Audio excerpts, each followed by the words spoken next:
الحمد للہ والصلاة والسلام علی رسول اللہ اما بعد۔ امام بخاری فرماتے ہیں کہ ہمیں بیان کیا محمد بن بشار نے،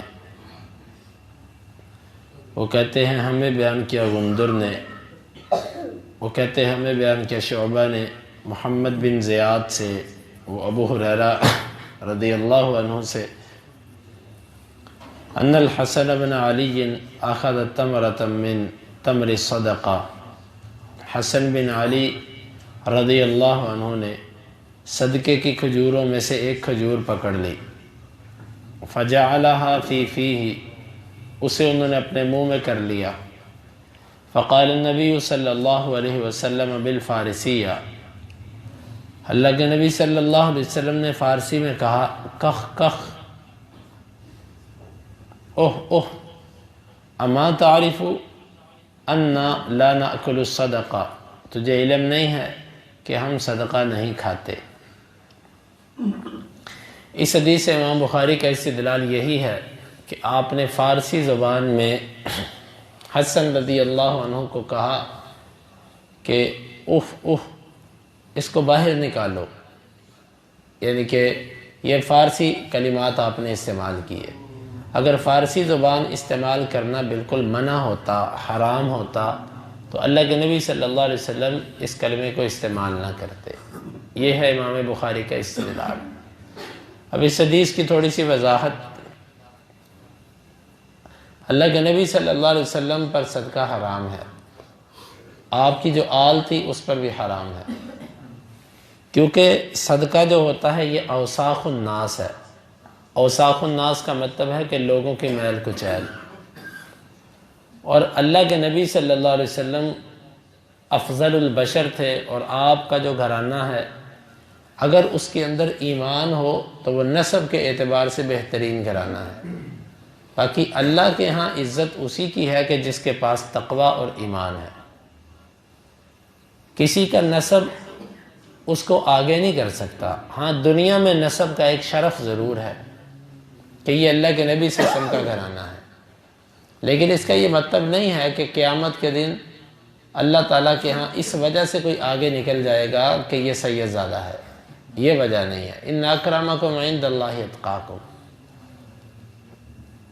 جو زیادہ تقوی والا ہے وہ اللہ کے ہاں مکرم بھی زیادہ ہے۔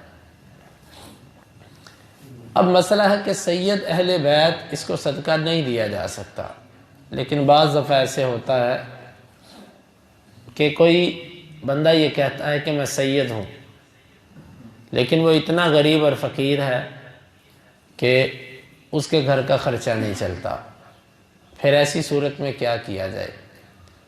اصولی طور پر جو سید ہے حکومت کا حق بنتا ہے کہ خمس میں سے ان کو دیا جائے۔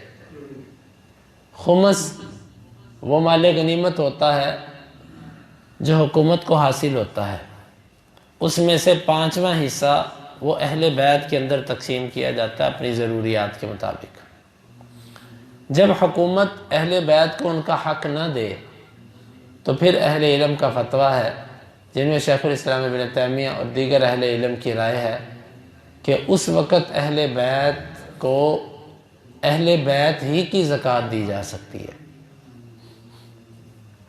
عام بندہ زکوٰۃ نہ دے، اہل بیت کو اہل بیت ہی کی زکوٰۃ دلوا دی جائے۔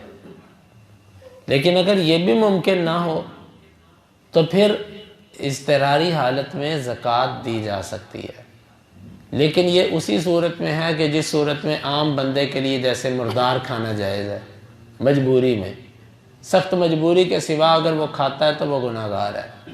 اسی طرح سید زادے کے لیے ایسی مجبوری میں وہ زکوٰۃ لے سکتا ہے، بصورت دیگر اگر اس کا گزارا ہو سکتا ہے تو وہ نہ لے، یا کوئی بندہ اس کو تحفہ دے دے، گفٹ کر دے، یہ بڑا عظیم عمل ہے کہ اس کو زکوٰۃ سے بچائے۔ باقی اگر وہ مجبور ہو جائے تو وہ لے ہی سکتا ہے۔ بچوں کی عادت ہوتی ہے عام طور پہ کوئی نہ کوئی چیز منہ میں پکڑ کے ڈال لینا۔ حسن رضی اللہ عنہ نے بھی ایسا ہی کیا کہ صدقے کی کھجور منہ پہ ڈال دی۔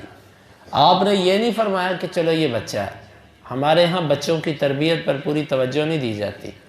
بچہ الٹے ہاتھ سے کھائے، والدین کہتے ہیں چلو کوئی بات نہیں، ابھی بچہ ہے، بڑا ہو کے سمجھ جائے گا. بچہ بسم اللہ نہ پڑھے، والدین کہتے ہیں کہ کوئی بات نہیں، بڑا ہو کے سمجھ جائے گا. کتنی خامیاں ایسی ہیں کہ جن کو ہم بچہ سمجھ کے چھوڑتے ہیں، اور بعد میں وہ ان کی کوتاہیاں، ان کی غلطیاں پکی ہو جاتی ہیں. یہ حدیث ہماری رہنمائی کرتی ہے کہ چھوٹے بچوں کی بھی تربیت کی جائے.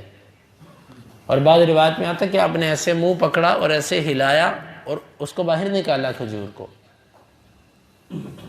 تو بچوں کی تربیت، بچوں کی غلطی پر خاموش نہیں رہنا چاہیے، بلکہ اس پر ان کو متنبہ کرنا چاہیے، خبردار کرنا چاہیے.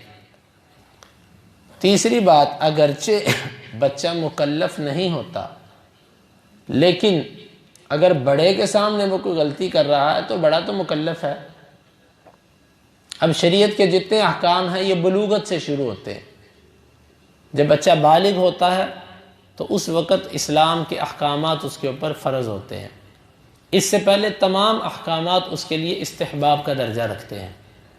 حسن رضی اللہ عنہ ابھی چھوٹے تھے، لیکن اللہ کے نبی صلی اللہ علیہ وسلم نے بطور تربیت اسی وقت اس کو یہ کہا کہ اس کو باہر نکالو. اسی لیے فرمایا کہ 7 سال کا بچہ ہو جائے تو اس سے کوئی نماز پڑھے.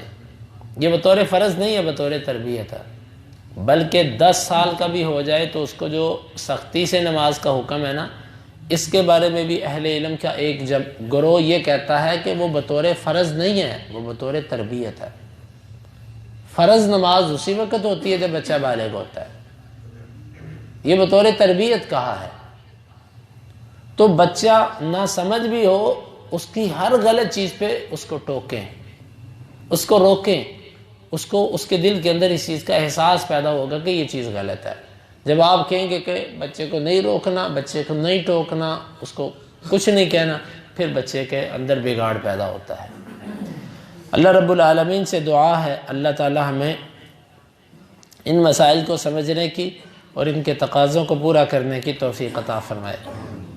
اور اس سے یہ بات بھی سمجھ آتی ہے کہ والدین کو چاہیے کہ اگر کوئی چیز انہوں نے اپنے بچوں کو نہیں لے کر دی تو دیکھیں وہ بچے کے پاس سے کہاں سے آئی.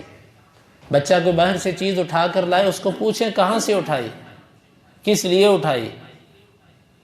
تو یہ ساری چیزیں، اب انہوں نے منہ میں کھجور ڈالی، اللہ کے نبی صلی اللہ علیہ وسلم نے اسی وقت ان کی اس بات پہ باز پرس کی کہ آپ نے یہ کہاں سے لی، کیوں لی، یہ صدقے کی کھجور ہے. تو باہر سے اگر کوئی بچہ چیز لے کر آتا ہے، وہ بڑا ہے چھوٹا ہے، اپنے بچوں کے اوپر پوری نظر رکھے کہ یہ چیز اپنے بچے کو میں نے نہیں لے کر دی، اس کے پاس یہ کہاں سے آ گئی. بچہ یہ چیز کھا رہا ہے تو اس کے پاس پیسے کہاں سے آئے. والدین کو اتنا جو ہے نا وہ غیر ذمہ دار نہیں ہونا چاہیے کہ چلو ٹھیک ہے، جیسے کوئی کسی کو دے رہا ہے تو کیا ہو گیا، کسی نے لے کر دی، بھئی کسی نے لے کر دی، کیوں لے کر دی، کیا مقصد تھا اس کا. یہ سب چیزوں پر والد ہونے کی حیثیت سے نظر رکھی جائے. اللہ تعالیٰ ہمیں ان مسائل کو سمجھنے کی اور ان کے تقاضوں کو پورا کرنے کی توفیق عطا فرمائے. اللہم انفعنا بما علمتنا وعلمنا ما ينفعنا وزدنا علما وآخر دعوانا ان الحمد للہ رب العالمین. حدیث نمبر 3072.